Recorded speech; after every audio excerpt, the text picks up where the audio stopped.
시청자 여러분 안녕하십니까? 월간 김종민의 유아진입니다. 8월에 만나는 월간 김종민 시간이 돌아왔습니다. 네, 의원님 안녕하세요. 안녕하세요. 네. 먼저 시청자와 지역민에게 인사 말씀 부탁드립니다. 예, 논산, 계령, 금산 우리 지역민 여러분, 그리고 월간 김종민 시청자 여러분 반갑습니다. 요새 이제 코로나 때문에 오랫동안 어려웠는데 이번에는 이제 호우 피해 때문에 전국이 비상입니다.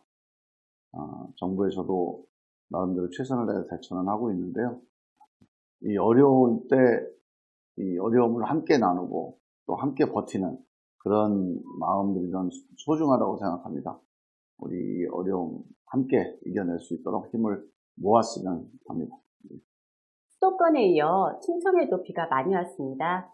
의원님께서 각별히 비 피해 관련 당부 메시지도 SNS에 올리시고 또 개별 문자도 보내시고 직접 상습 침수 지역까지 둘러보며 점검하셨다고 들었습니다.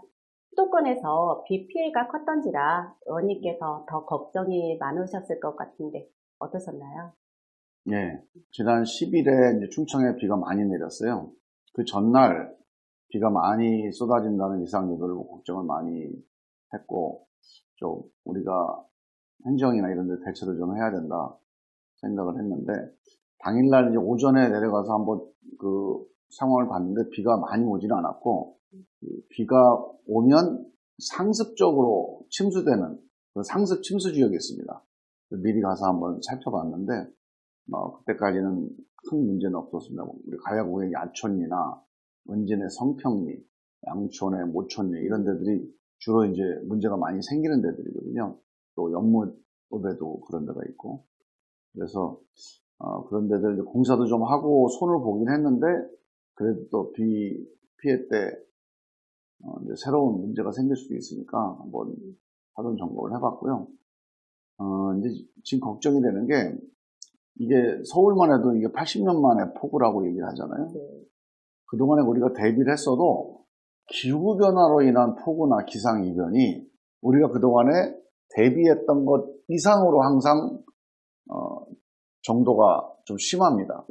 기상이변에 대한 대응을 그동안에 해왔던 방식으로 하지 말고 조금 다른 상상력을 좀 발휘해서 그동안에 우리가 예상할 수 없었던 일이 벌어졌을 때 어떻게 대처할 수 있는지 이런 위기관리 시스템을 좀 준비를 해야 되겠다 이렇게 생각을 한번 해봤습니다.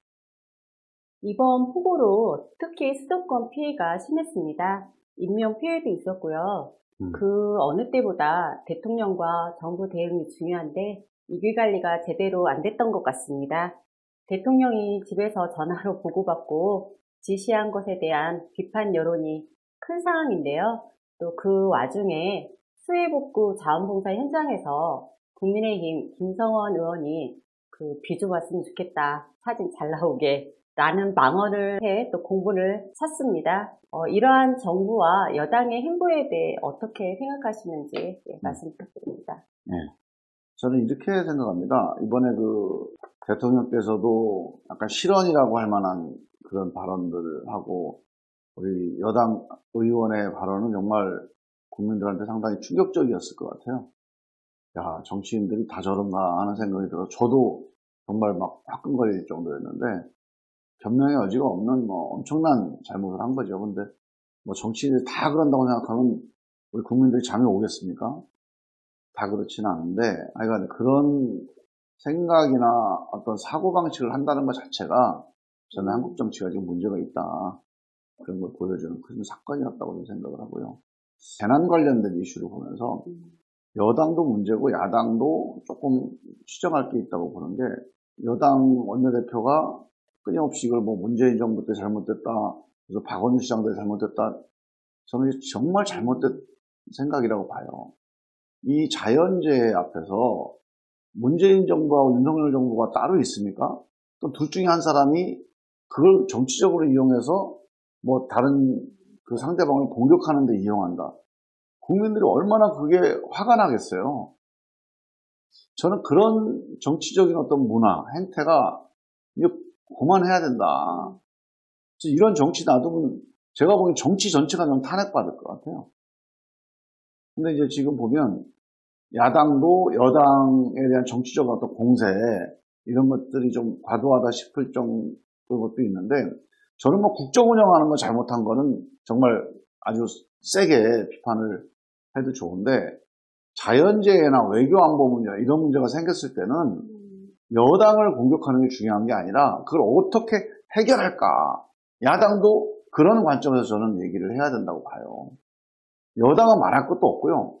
저는 야당은 뭐 여당을 공격하는 게 원래 어떻게 보면 체질화되어 있어서 그런 자연재해라든가 어떤 외교 안보 문제 생겼을 때 여당을 막 일방적으로 공격해서 좀 여당의 힘을 빼놓고 그래서 문제 해결이 더 어려워지고 이런 경우도 있죠. 근데 그런 거를 조심해야 되는데 여당이 야당 탓을 하면서 전임 정부 탓을 하면서 그런 거는 잘 못 봤어요. 자연재해가 되건 어떤 안보 문제가 생기면 여당은 누구 탓을 할 입장이 아니에요. 일단 제일 1번 책임을 져야 되기 때문에. 근데 이번에 보면서 저는 윤석열 정부가 뭔가 준비가 안 돼 있다. 경험이 부족하다. 그런 생각을 했지만 기본 마음의 자세가 좀 문제가 있다. 그러니까 이건 정말 낡은 정치거든요. 이 낡은 정치를 왜 이런 걸 이렇게 못 버리지? 사실은 만약에 이런 정치 할 거면 뭐 그쪽에서 홍준표 씨나 유승민 씨가 나왔어야지. 뭐하러 국회의원 한 번도 안 해? 뭐 윤석열 씨가 후보가 됐지? 국민들 보기에 그런 생각이 안 들겠습니까? 그래서 저는 이번 자연재해를 보면서 정치권이 정말 이대로 안 된다. 이런 정치 갖고는 국민들한테 너무 저는 실망을 떠나서 저는 국민들한테 정말 분노를 일으키게 할 것 같아요. 그래서 좀 걱정이 많이 됩니다. 잘 들었습니다. 정부와 여야 정치권 또 언론, 국민 모두 주목하고 있는 부분이 있죠.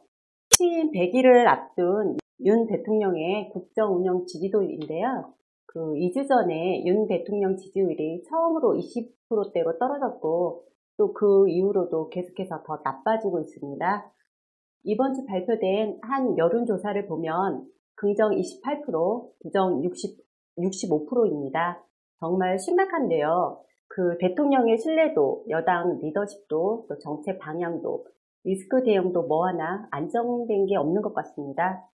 윤 대통령과 국민의힘, 정부 여당의 가장 큰 문제가 뭐라고 생각하시는지, 또 이토록 나라가 불안한 상황에서 정부 여당이 어떤 모습을 국민께 보여드려야 되는지도 말씀 부탁드립니다. 예. 얼마 전에 윤석열 대통령이 지지율이 이제 20%대, 30%대로 떨어지니까, 어떻게 생각하냐 물었더니, 뭐 지지율에 신경 안 쓴다, 이렇게 얘기를 했잖아요. 저는 선거 때 지지율에 일희일비하지 않는다, 뭐 신경 안 쓴다, 뭐 이렇게 생각하는 거는 괜찮은데, 국정 운영할 때는 신경을 좀 써야 됩니다. 왜냐하면, 물론 그렇다고 해서 일희일비하고 매달리면 안 돼요, 또. 큰 민심이라는 게 있잖아요. 민심을 파악하는 하나의 방법이 여론이거든요. 근데 또 모든 걸 또 여론에 너무 이렇게 매달리면 사실은 우리가 여론과는 다르게 가야 될 어떤 정치적인 결단 혹은 국정의 결단이 필요할 때도 있잖아요. 그래서 좀 조심을 해야 되지만 하여간 여론조사를 너무 무시하면 안 되는데 왜 지금 이게 문제가 되냐면 이게 어느 하나의 사건에 대한 여론조사가 아니에요. 그냥 정부 신뢰도거든요.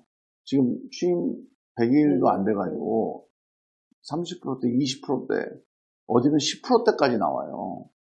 이거는 있을 수가 없는 일입니다. 그러니까 이거는 어떤 거냐면 대통령이나 정부가 뭘 하자 그러면 다른 사람이 다 반대하게 돼요. 그럼 어떻게 됩니까? 나라가 안 굴러가는 거예요. 그러면 피해자가 단순히 윤석열 대통령만 피해를 보는 게 아닙니다. 국민의힘만 인기 떨어지는 게 아니에요. 국정 자체가 안 굴러갑니다. 그 고스란히 대한민국이 피해를 입게 되는 거죠.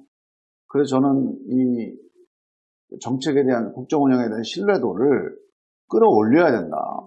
한번 이번에 호우 피해도 보세요. 한번. 자, 대통령이 뭐 집에 가서 자택에 가서 있었다. 뭐 자택에 가서 뭐 연락도 받고 회의도 하고 지시도 하고 할 수도 있어요. 뭐 상황에 따라서 그렇게 할 수도 있는데 뭘 하든지 간에 국민들이 신뢰를 안 하잖아요. 그러면 우리나라 대통령이 이 재난 상황에 제대로 대응을 안 하고 있다. 국민들 그렇게 생각을 하고 있다. 한번 생각을 해보세요. 얼마나 이게 비극적입니까? 그럼 어떤 일이 벌어져도 이게 다 정부 탓이고 대통령 탓이고 정부나 대통령이 이렇게 합시다 그러면 니들이 뭔데 그러냐 이러고 나서고 그럼 나라가 제대로 굴러가겠냐는 거죠. 대부분의 대통령들은 임기 초반에는 70% 80% 이런 지지율을 가지고 한 2, 3년 지나면 이제 떨어지는 거예요. 그리고 임기 말 때 되면 한 30% 떨어지잖아요. 완전히 지금은 이제 임기 한 4년 차 지지율이란 거예요, 이게. 저는 가장 큰 이유가 민심에 대한 어떤 배반, 또 민심하고 완전히 어긋나 있어요. 윤석열을 뽑은 민심이 뭐였을까요? 누가 보더라도 정치 경험이 없잖아요. 대통령 하기에는 준비가 좀 덜 돼 있잖아요. 그래도 뽑았단 말이에요. 그거는 이제 그 전 정부에 대한 정권 교체 이런 민심도 있고 또 하나는 정권 교체하면 뭐 홍준표 씨나 윤석열 씨도 있을 텐데 왜 굳이 윤석열 씨 했겠느냐. 뭔가 새로운 정치, 그중에서도 그러면 옛날 정치가 뭐야? 낡은 정치. 또는 국민들이 싫어하는 정치가 뭡니까? 여야가 쌈박질만 하고 뭔가 힘을 합쳐서 일을 안 하는 이런 정치가 제일 싫어하는 정치 아닙니까? 근데 윤석열 대통령이 대통령 되고 나서 처음 했던 일이 이 자기랑 생각이 다른 사람들, 반대편에 있는 사람들 얘기를 경청하고 반영하고 듣고 설득하고 하는 일보다는 내가 대통령 됐으니까 한 표로 내가 많았잖아. 내 마음대로 할 거야. 심지어는 여당하고도 상의를 안 하고 인사를 다 해버리잖아요. 다 자기 개인적으로 아는 사람들로 인사를 해버렸어요. 근데 그 김대중이나 김영삼 이런 사람이면 국민들이 그래도 저 사람은 정치 오래 했으니까 신뢰를 하죠. 지켜볼 거 아닙니까? 근데 이 양반은 정치를 전혀 정치치 정알못 전문용어로 정치를 알지 못하는 분이에요. 그런데다가 자기 아는 사람들 심지어는 무슨 뭐 부인하고 가까운 사람이란다. 한동훈 장관이 검사예요. 바로 법무부 장관을 시킵니다. 그 몇 개 단을 승진시켜서 야 이거는 아니지 않냐. 저는 그래서 그런 이제 약간 사적인 개인적인 국정운영 여기에 대한 화가 많이 나 있어요. 그걸 그러라고 시켜준 게 아니에요. 그러라고 대통령 뽑아준 게 아닌데 이런 생각이 이제 하나 있는 거고 또 하나는 상대 진영에 대해서 너무 적대하고 자기랑 생각이 다른 사람들 반대편에 있는 사람들을 지금 적으로 생각하거나 밀어내잖아요. 그러면 안 돼요. 나랑 둘이 이제 토론을 합니다. 나랑 다른 얘기를 해요. 그러면 저 사람 생각이 좀 잘못됐구나. 아이고 믿네. 그러면 안 돼요. 왜? 이 사람이 나하고 다른 얘기를 하잖아요. 그러면 손잡고 감사합니다 그래야 돼요. 왜? 내가 생각을 못했던 얘기를 해주니까 내가 새로운 정보를 얻게 되잖아요. 또는 내가 새로운 지혜를 얻게 되잖아요. 나한테 얼마나 고마운 사람입니까? 나랑 다른 얘기를 해주는 사람. 나한테 충고해주는 사람. 내가 동의 안 하는 생각이라도 내가 몰랐던 생각, 내가 찬성 안 하는 생각이라도 다른 생각을 얘기해주는 사람은 우리한테 은인이에요 사실. 저는 개인 생활도 그렇지만 정치도 마찬가지입니다. 우리 친구 사이에서도 나랑 좀 다른 얘기 해주면은 그 사람 저 자식이 왜 나한테 이게 쓴소리 시큰소리 하지? 이렇게 할 게 아니라 고맙다 하고 손을 잡아줘야 됩니다. 근데 정치도 마찬가지입니다. 야당의 입장에서 혹은 반대편에서 서로 다른 목소리를 내는 사람들을 경청해야 됩니다. 그리고 설득을 해야 돼요. 왜냐하면 내 생각이 맞으니까 그대로는 못 갈 거 아니에요. 그래도 고맙다. 근데 내가 생각하기에 이게 맞으니까 설득을 하자. 그래서 설득을 하다 보면 서로 좀 비슷해진단 말이에요. 그렇게 해서 운영을 하면 이렇게 20%까지 안 떨어져요. 저도 대통령 안 해봤지만 대통령 처음 했다고 이게 핑계가 이게 될 수가 없어요. 이렇게 할 것 같으면 제가 대통령 선거 나갈 거예요. 아예.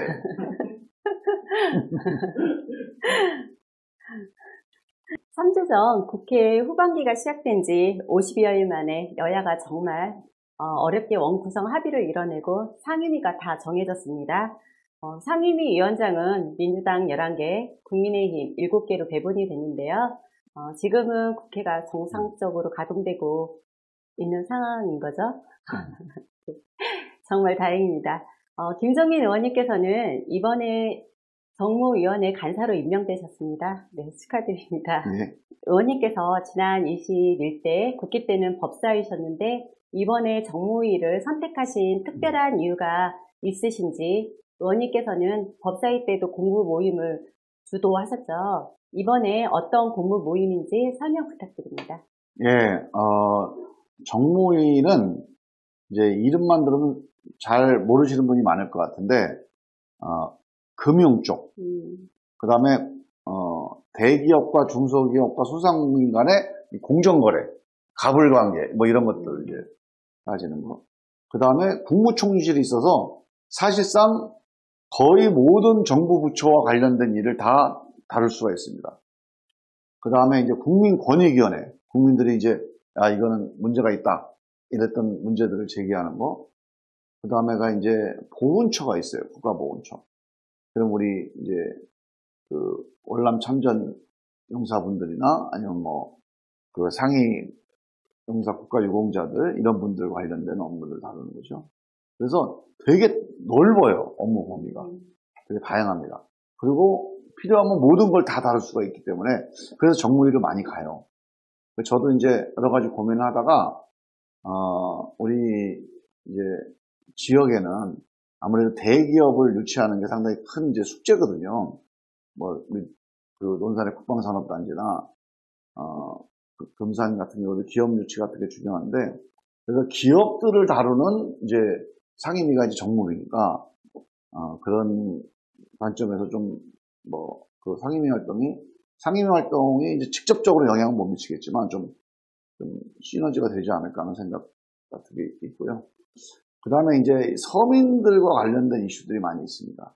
특히 이제 금리라든가 은행 서민 대출이라든가 그리고 소비자들이 이제 뭐 그 대기업이라든가 무슨 그 기타 뭐 가맹점이라든가 이런 걸 통해서 부당하게 이제 피해를 입을 수도 있잖아요. 뭐 그런 것들이 이제 주로 업무가 되겠고요. 전체적으로 지금 뭐 금융위기나 경제위기가 있기 때문에 민생을 다루는 그런 상임위원회가 필요하다고 생각해서 이제 정무위를 가게 됐고, 사실 근데 위원회는 당에서 이제 이렇게 배정을 해주기 때문에 뭐 개인적으로 자기가 가고 싶다고 해서 가는 건 아니에요. 자기가 가서 이제 간사를 맡았으니까 또 열심히 해야 되겠고요. 공부 모임을 만든 이유는 상임위원회 활동을 하다 보면 의원들이 개인적으로 활동을 많이 하기 때문에 한계가 좀 있어요. 왜냐하면 정무위든 법사위든 다 전문가들로만 의원들이 되는 건 아니잖아요. 꼭 의원이 전문가일 필요는 없습니다. 왜냐하면 국민들의 뜻을 잘 반영을 해야 되기 때문에 국민들하고 가까운 사람이 더 중요해요. 근데 그래도 좀 잘 알아야 되니까. 그런데 개인적으로 활동하면 아무리 보좌관들이 도와준다고 해도 좀 한계가 있어요. 이 정부 부처의 공무원들을 상대하기에는 공무원들을 상대하거나 입법을 하거나 하려면 좀 잘 알아야 되잖아요. 그래서 저는 이 상임위원회 의원들끼리 스터디 모임이나 공부를 위한 토론 모임을 하는 게 매우 중요하다고 생각합니다. 그래서 선진국 같은 경우에는 상임위별로 각 당의 의원들이 모여서 늘 이렇게 같이 토론하고 점검하는 모임을 합니다. 근데 우리는 너무 개인적으로 활동을 해요. 그래서 법사위 때도 한번 그런 걸 법사위에서도 했었는데, 저는 특히 현안들이 지금 되게 많아요. 코로나 위기 상황 때문에. 그래서 같이 이제 좀 얘기를 해서 대처를 하자. 뭐 가령 예를 들면 지금 가상화폐, 가상자산, 이거 우리 젊은 사람들이 많이 이제 가입했다가 지금 피해를 많이 보고 있잖아요. 이게 이제 과연 어떻게 해야 될 거냐, 이거를. 이 문제도 큰 이슈예요. 이게 정무위의 이슈거든요. 이런 것들에 대해서는 대한민국의 전문가가 별로 없습니다. 의원들도 전문가가 많지는 않아요. 이런 거는 현장 목소리를 듣고 같이 고민해보고 해가면서 이 문제를 해결을 해야지 그냥 뉴스에 나오는 것만 가지고 판단하거나 입법하거나 하면 안 될 것 같아요. 그래서 그런 문제들을 같이 이제 고민하는, 토론하는 그런 모임입니다. 네, 잘 들었습니다. 민주당의 새로운 지도부를 뽑는 전당대회가 한참입니다. 차기 지도부는 어떤 지도부여야 할지, 또 의원님께서 바라는 민주당의 새 지도부의 역할과 또 앞으로 민주당이 가야 할 길에 대해 말씀 부탁드립니다. 지금 민주당이 위기거든요. 대통령 선거, 지방선거에서 진 이후에 민주당 내가 상당히 많이 이제 상처를 많이 받았습니다. 윤석열 정부가 저렇게 인기가 떨어지니까 다시 이제 민주당 지지율이 높아져서 괜찮겠다 이렇게 생각하는 분도 있는데 그거는 오산이에요. 크게 잘못됩니다. 이 반사이익은 오래 가지는 못해요. 자기가 잘해서 국민들 신뢰를 얻어야 되는데 아직 민주당이 그런 상태가 아닙니다. 그런데 그러면 뭐가 문제고 어떻게 해야 민주당이 스스로 득점할 수 있느냐? 저는 제일 핵심 포인트가 국민의 민주당으로 가야 된다. 지금까지는 무슨 민주당이에요? 우리끼리 민주당이었어요. 문재인의 민주당 또는 김종민의 민주당, 국회의원의 민주당 또는 우리 당원들의 민주당 근데 이래 갖고는 안 됩니다. 정당은 기본적으로 우리가 정권을 잡겠다고 생각하는 정당. 그런 정당은 국민의 당으로 가야 돼. 국민의 민주당으로 가야 된다. 그럼 국민의 민주당에는 뭐냐? 다 국민 하는데 뭐 언제는 안 그랬느냐? 저는 그게 되게 중요한 게 국민들의 민주당으로 가려면 일단 국민들의 민심을 따라가야 되잖아요. 근데 경우에 따라서는 우리 당심과 민심이 부딪히는 경우가 있어요, 없어요? 우리 옛날에 조국 사태, 검찰개혁, 언론개혁, 뭐 정치개혁, 뭐 위성정당 이런 문제가 다 당심하고 민심하고 차이가 여론조사에 보면 당에서는 가자! 위성정당 내자! 그랬는데 국민들은 너 내면은 가면 안 되겠다. 심판하겠다. 근데도 뭘 따랐습니까? 우리 당심을 따랐잖아요. 근데 이런 식으로 가면 저는 뭐 우리끼리 그냥 으쌰으쌰하고 야 우리가 참 뭐 정의다. 우리가 뭐 무슨 개혁이다. 그런 자기 만족은 할 수 있지만 국민들로부터 멀어져 가고 결국 심판받게 되는 거예요. 우리가 지금 선거 3번 진 이유가 그것 때문입니다. 그런데 지금도 아직 그게 해결이 안 되고 있어요. 국민의 민주당으로 가야 돼. 이번엔 또 문재인의 민주당 안 되니까 이재명의 민주당으로 가자. 이거 안 돼요. 그러니까 이재명의 민주당이라는 건 결국은 이재명 한 사람이 아무리 잘하고 능력이 있다 하더라도 그 한 사람의 개인을 위한 당으로 가면 국민들이 좋아하질 않아요. 그러면 신뢰하지 않습니다. 그래서 뭐 이재명을 위한 민주당은 결국 이재명을 위한 민주당으로 가게 되잖아요. 그러면 이제 국민들한테 버림받는 거예요. 이 안에서 우리 지지하는 사람들끼리 으쌰으쌰 해봐야 소용이 없어요. 우리가 뭐 한 국회의원 3분의 1, 우리 대통령 선거 때 그냥 뭐 제3후보, 4후보 이 정도 하려면 그렇게 가면 되죠. 근데 집권을 하려면 그렇게 하면 안 됩니다. 50% 이상의 국민들의 지지를 받으려면 국민의 민주당으로 가야 돼요. 국민의 민주당은 간단해요. 국민들 민심을 쫓아가는 겁니다. 그럼 어떻게 쫓아가느냐? 민심이라는 게 맨날 여론조사에서 여론조사 쫓아갈 거냐? 그게 아니고요. 민심이라고 하는 거는 어떻습니까? 다양하잖아요. 국민들 속에는 여러 가지 의견들이 있어요. 그래서 다양한 목소리에 귀를 기울인 정당. 그러면 국민의 민주당으로 갈 수 있습니다. 우리가 하나의 목소리만 가지고 우리가 요새 뭐 어디 보면 수박 이런 얘기가 나오는데 우리 민주당에 그동안 오래 했던 사람들 심지어는 김종민도 수박이래. 우리가 민주당의 검찰개혁, 개혁 그러면 그 제일 앞장서 있던 그 사람이 김종민이에요. 근데 김종민까지 수박이다. 이재명 빼고 다 수박이다. 그런 민주당이 국민들한테 그러면 그게 환영받겠습니까? 그 심판받죠. 그러니까 다른 목소리하고 다양한 목소리를 존중하지 않는 민주당. 그러면 저는 국민들한테서 버림받는다. 지금 그 길로 가고 있어요. 그래서 저는 이대로 가면 안 된다. 국민의 민주당으로 가야 돼. 그러려면 서로 다른 목소리, 우리랑 다른 생각들에 대해서 존중하고 아까 얘기했듯이 고맙다 그리고 그 얘기를 귀 기울이고 또 내가 꼭 하고 싶으면 그 얘기를 시간을 가지고 설득하고 그래야 국민들이 저 민주당은 자기 주장도 있지만 자기 소신도 있지만 내가 민주당하고 다른 생각을 해도 민주당은 나랑 함께할 거다. 그래야 찍어줄 거 아니에요. 그게 국민의 민주당입니다. 저는 지금 민주당 가는 길이 이 나랑 다른 목소리에 귀를 기울이고 정성을 다해서 설득하려는 민주당. 이 길이 민주당의 길이고 이게 김대중 노무현의 길이에요. 김대중 대통령이 진보 그 다음에 호남만 가지고 있었으면 대통령 됐겠습니까? 우리 호남 사람들 보세요. 호남의 유권자들. 뭐 전략적 투표한다고 그러잖아요. 그분들이 늘 무슨 생각합니까? 우리 호남이 원하는 거, 우리 호남이 누굴 지지하는 이게 아니에요. 국민들이 누구를 늘 그걸 생각합니다. 그래서 호남 분들이 애국자인 거예요. 그래서 호남의 민주당이 대한민국의 민주당으로 될 수 있었던 거죠. 만약 호남 사람들이 우리 호남이 좋아하는 사람만 챙기자. 거기만 밀어주자. 그랬다면 호남이 지지하는 민주당이 집권했겠습니까?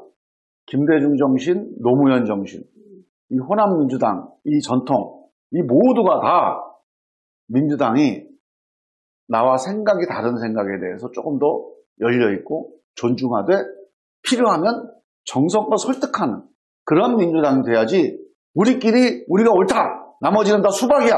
그러면 망합니다. 그래서 그 길로 가지 않으면 좋겠다는 건데 저는 이번에 전당대회를 보면서 그런 게 참 안타까워요.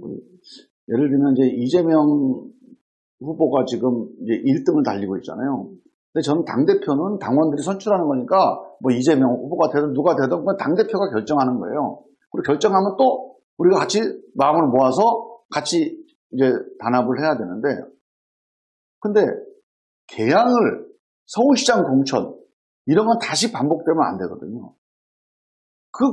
그야말로 이건 이제 이재명의 민주당이지. 이게 국민의 민주당은 아니에요, 이거는.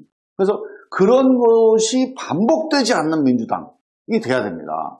그러니까 이재명 후보가 당대표가 되더라도 그 개항을이나 서울시장 공천 같은 게 다시 재발되지 않을 거다. 반복되지 않을 거다. 이런 약속 또는 거기에 대한 사과 이런 것들 위해서 당대표를 해야지 그거 당원들이 나가라 그래서 어쩔 수 없이 나온 건데 그거 잘한 겁니다. 저는 그러면 민주당 미래가 어려울 거다. 그래서 저는 다시 한번 우리 국민들한테 사랑받는 민주당 또 이기는 민주당이 되기 위해서는 국민의 민주당으로 가야 됩니다. 국민들의 다양한 목소리에 귀를 기울이는 민주당. 서로 다른 의견을 존중하는 민주당. 그러면 우리가 국민들 속에서 저는 이기는 민주당이 될 수가 있습니다. 의원님 소중한 시간 내주셔서 감사드립니다. 다음 달에도 월간 김종민에서 시원한 답변 부탁드리겠습니다. 지금까지 월간 김종민을 시청해주신 여러분 감사합니다. 네, 감사합니다. 네, 감사합니다.